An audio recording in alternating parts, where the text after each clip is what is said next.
Hello everyone, this side Srishti Tyagi. Welcome back to my YouTube channel Srishti science classes. तो आज की video में हम पढ़ेंगे मैटर इन आवर सराउंडिंग्स का पार्ट 2। तो चलिए स्टार्ट करते हैं। Change of state of matter. यहाँ पर हम फर्स्ट पढ़ेंगे इफेक्ट ऑफ टेम्परेचर चेंज, कि टेम्परेचर चेंज करने से क्या इफेक्ट होता है। अगर हम सॉलिड मैटर को हीट सप्लाई करते हैं, that heat energy gives kinetic energy to the matter. अब जैसे मैंने पहले भी आपसे बताया था पार्ट 1 में, कि जैसे टेम्परेचर हम इंक्रीज कर रहे हैं या हम हीट सप्लाई कर रहे हैं तो क्या होगा कि काइनेटिक एनर्जी मिलेगी पार्टिकल्स को मैटर के, जिसकी वजह से, और वो जो काइनेटिक एनर्जी है वो ज्यादा है उनकी फोर्स ऑफ अट्रैक्शन से। तो क्या होगा, particles will leave their fixed position. जैसे पार्टिकल पहले एक फिक्स्ड पोजीशन पे थे वो उसको लीव कर देंगे, स्टार्ट वाइब्रेटिंग, वाइब्रेट करने लगेंगे, and at a certain temperature start melting, फिर वो पिघलने लगेंगे। तो चलिए देखते हैं कि ये कैसे होगा। सपोज कि यहाँ पर सॉलिड के पार्टिकल्स थे, इस तरीके से टाइटली पैक्ड थे, इनके बीच में स्पेस नहीं था। अब मैंने इन्हें हीट सप्लाई करी। जैसे ही हीट सप्लाई करी तो इनके पास एक काइनेटिक एनर्जी आ गई, जिसकी वजह से इन्होंने अपनी फिक्स्ड पोजीशन लूज कर दी, इनके बीच में वाइब्रेशन प्रोड्यूस हुई, और वाइब्रेशन प्रोड्यूस होने के कारण ये मेल्ट होने लगे। क्या होने लगे? मेल्ट होने लगे। तो समझ आया। नाउ मेल्टिंग पॉइंट क्या है? मेल्टिंग मतलब है पिघलना। तो ऐसा टेम्परेचर जिसपे सॉलिड पिघलने लग जाए, मेल्ट होने लग जाए, that is known as the melting point. और सॉलिड से जब लिक्विड बदलता है तो उस प्रोसेस को हम बोलते हैं फ्यूजन। कोई एक ऐसा डेली लाइफ में आपने एग्जांपल देखा है? जब आप फ्रिज से आइस निकालते हो तो आइस पिघलने लग जाती है, मेल्ट होने लग जाती है, और उसी को हम, उस पॉइंट को, टेम्परेचर को हम बोलते हैं मेल्टिंग पॉइंट, जो कि आइस का कितना है यहाँ पर 273.15 केल्विन, ये आपको ध्यान रखना है। चलिए आगे बढ़ते हैं। यहाँ पर आती है आपकी लेटेंट हीट। लेटेंट हीट को हम हिडन हीट भी बोलते हैं। क्या बोलते हैं? Hidden heat. हिडन मतलब छिपी हुई हीट। यहाँ पर देखो एक डायग्राम है, एक ग्राफ हम कह सकते हैं, इसको समझना है। यहाँ पर पहले हमने लिया था सॉलिड, ठीक है। सॉलिड को अगर हम मेल्ट करेंगे, एक टेम्परेचर इंक्रीज करेंगे तो सॉलिड मेल्ट होने लग जाएगा, और कुछ दूरी तक वो मेल्टिंग का प्रोसेस कांस्टेंट रहेगा। उसके बाद फिर से मेल्टिंग होने लगेगी, तो उसके बाद जैसे जैसे जैसे टेम्परेचर इंक्रीज होगा तो वो किस में बदल जाएगा? लिक्विड में बदल जाएगा। और उसी लिक्विड को अगर हम फ्रीज करते हैं, जहां पे वो मेल्ट होने लगता है, उसको अगर हम फ्रीज करते हैं तो अगेन वो सॉलिड में कन्वर्ट हो जाता है। अब लिक्विड से अगर इवेपोरेशन का प्रोसेस होगा, इवेपोरेशन का प्रोसेस क्या है अभी आगे हम पढ़ेंगे, कि जब वो वेपर्स में कन्वर्ट होगा लिक्विड से तो वो गैस में बदल जाएगा। सिमिलरली अगर गैस से कंडेंसेशन के प्रोसेस के थ्रू वो किस में बदल जाएगा? वापस लिक्विड में। तो ये बीच का जो डिफरेंस है, जो एरिया है, इसको हमने बोला है फेज चेंज। तो ये ग्राफ आपको समझ आया होगा। सॉलिड से जब लिक्विड में बदल रहा था तो उस टाइम जो हीट हम सप्लाई कर रहे थे वो थी हीट ऑफ फ्यूजन, लेकिन जब लिक्विड से गैस में बदल रहा था तो उस टाइम की हीट थी आपकी heat of vaporisation. Graph clear हुआ? Now boiling point. अब बॉइलिंग पॉइंट क्या है? जिस तरीके से हमने पढ़ा था मेल्टिंग पॉइंट, ऐसा टेम्परेचर जिसपे सॉलिड मेल्ट होने लग जाए, तो उसी तरीके से हम पढ़ेंगे बॉइलिंग पॉइंट। अब बॉइलिंग पॉइंट में कुछ मेल्ट तो होगा नहीं, बॉइल होगा। और बॉइल क्या हो सकता है? पानी हो सकता है। So the temperature at which liquid starts boiling to become gas is known as the boiling point. और वाटर का बॉइलिंग पॉइंट कितना होता है? 373 केल्विन। इस प्रोसेस को हम वेपोराइजेशन भी बोलते हैं। Particles in steam gas have more energy than particles of water at a same temperature because steam particles absorb extra energy in the form of latent heat. इस पॉइंट को समझिए। यहाँ पर एक ना क्वेश्चन अराइज होता है कि स्टीम के पार्टिकल्स हैं और आपके पास वाटर के पार्टिकल्स हैं।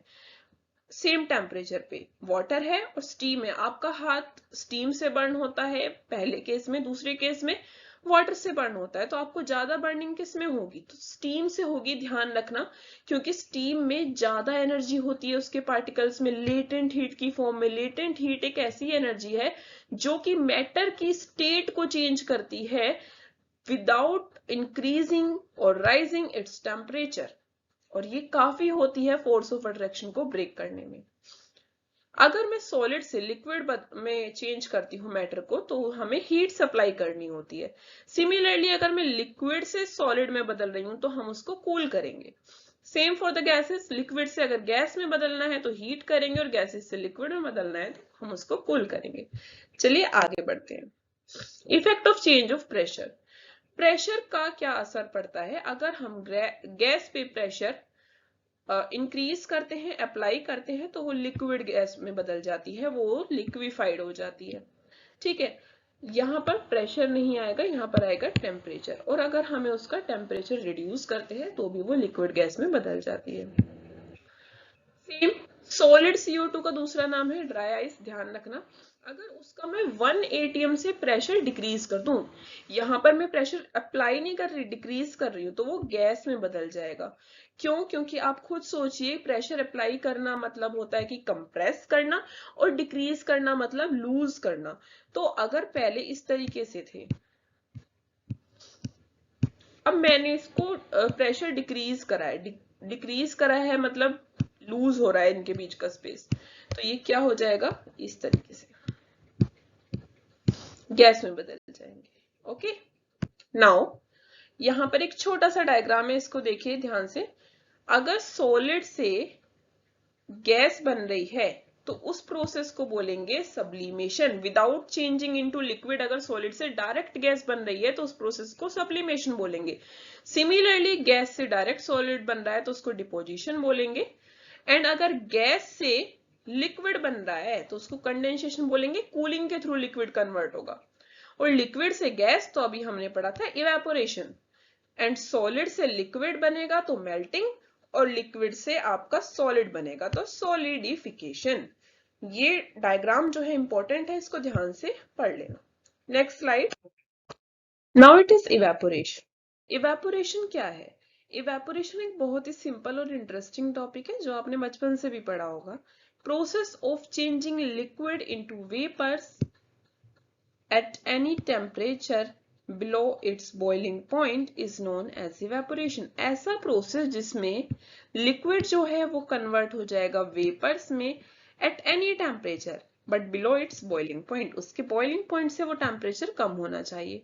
एग्जाम्पल है wet clothes dry up in sunny days. अगर हम वेट क्लोथ्स को सनी डेज में सुखाते हैं तो वो बहुत जल्दी ड्राई हो जाते हैं। तो ये एक एग्जांपल है इवेपोरेशन का, कि उनके अंदर का सारा वाटर कंटेंट जो था वो इवेपोरेट हो गया, वो स्टीम बन के उड़ गया। ओके, तो ये एग्जांपल हो गया इवेपोरेशन का, आपको समझ आ गया होगा। आगे बढ़ते हैं। हुआ, यहाँ पर कुछ फैक्टर्स हैं जो कि इवेपोरेशन को अफेक्ट करते हैं, that are increasing surface area, increase temperature, increase wind speed, less humidity. Surface area अगर हम इंक्रीज करते हैं तो इवेपोरेशन इंक्रीज होता है, क्योंकि उसको ना ज्यादा जगह मिल जाती है फैलने के लिए, और वो अच्छे से उसके पार्टिकल्स इवेपोरेट हो पाएंगे। टेम्परेचर इंक्रीज करते हैं तो भी, क्योंकि अभी हमने एग्जांपल पढ़ा वेट क्लोथ्स का, जितनी ज्यादा तेज धूप निकलेगी उतनी जल्दी हमारे कपड़े सूख जाएंगे। इंक्रीज विंड स्पीड, सर्दियों में अगर धूप नहीं निकलती, क्लोथ्स नहीं सूख पाते, तो हम क्या करते हैं, उनको फैन के नीचे फैला देते हैं, स्प्रेड कर देते हैं, जिससे कि विंड स्पीड इंक्रीज होती है, तो वो भी मॉइस्चर को एब्सॉर्ब कर लेती है, वाटर कंटेंट को अपनी तरफ खींच लेती है विंड, तो इससे भी इवेपोरेशन इंक्रीज होगा। लेकिन ह्यूमिडिटी लेस होनी चाहिए। ह्यूमिडिटी मतलब कि एटमॉस्फेयर में मॉइस्चर का कंटेंट, अगर मॉइस्चर पहले से ही है तो वो कैसे खींच पाएगा, वो बाहर जा नहीं पाएगा, जिसकी वजह से इवेपोरेशन नहीं हो पाएगा। ठीक है, अब यहां पर ये देखिए diagram, larger the area of expose surface higher the rate of evaporation. जितना ज्यादा एरिया होगा इवेपोरेशन फास्ट होगा। ग्लास में एरिया कम था तो इवेपोरेशन कम हो रहा था, यहाँ पर इवेपोरेशन जो है वो लेस था। लेकिन एक पैन में, एक सॉसर में या फिर एक बॉल में इवेपोरेशन ज्यादा होगा, क्योंकि उसका सरफेस एरिया बढ़ जाता है। Different factors affecting evaporation. यहाँ पे टेम्परेचर हमने पढ़ लिया, सरफेस एरिया पढ़ लिया, ह्यूमिडिटी और विंड स्पीड। अब कैसे इफेक्ट करते हैं ये देख लीजिए। यहाँ पर टेम्परेचर ज्यादा मिल रहा था तो इवेपोरेशन हाई था, इसको सन की रेज नहीं मिल रही तो ये लो था। यहाँ पर देखिए सरफेस एरिया ज्यादा है, इसको कोई बाउंड्री ने कवर नहीं कर रखा, तो यहाँ पर इवेपोरेशन का जो प्रोसेस है वो फास्ट होगा, हाई होगा। यहाँ पर सरफेस एरिया कम है तो लो होगा। ह्यूमिडिटी, यहाँ पर हमने इसको एक ग्लास बेल जार में कवर्ड करके रख रखा है, तो वहां पर छोटी छोटी वाटर ड्रॉपलेट्स ऑलरेडी प्रेजेंट हो जाएंगी ग्लास के ऊपर, तो ह्यूमिडिटी बन जाएगी वहां पर, तो लो होगा इवेपोरेशन। और ये अनकवर्ड है तो इसमें हाई होगा। सेम यहाँ पर विंड सप्लाई कर रहे हैं हम, तो हाई इवेपोरेशन रेट होगा। आई होप आपको सारे एग्जाम्पल्स, सारे फैक्टर्स क्लियर हुए होंगे। इसी के साथ ये चैप्टर कंप्लीट होता है और इसके मेन टॉपिक्स, इवन पूरा चैप्टर हमने कवर कर लिया है। इस वीडियो के नेक्स्ट पार्ट में, पार्ट 3 में हम कवर करेंगे कुछ क्वेश्चंस।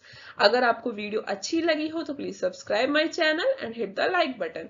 और similarly alternate day में, it means on Friday you will get the new video of this chapter, new part of questions. Okay, so next video में हम questions complete करेंगे. Thank you for watching.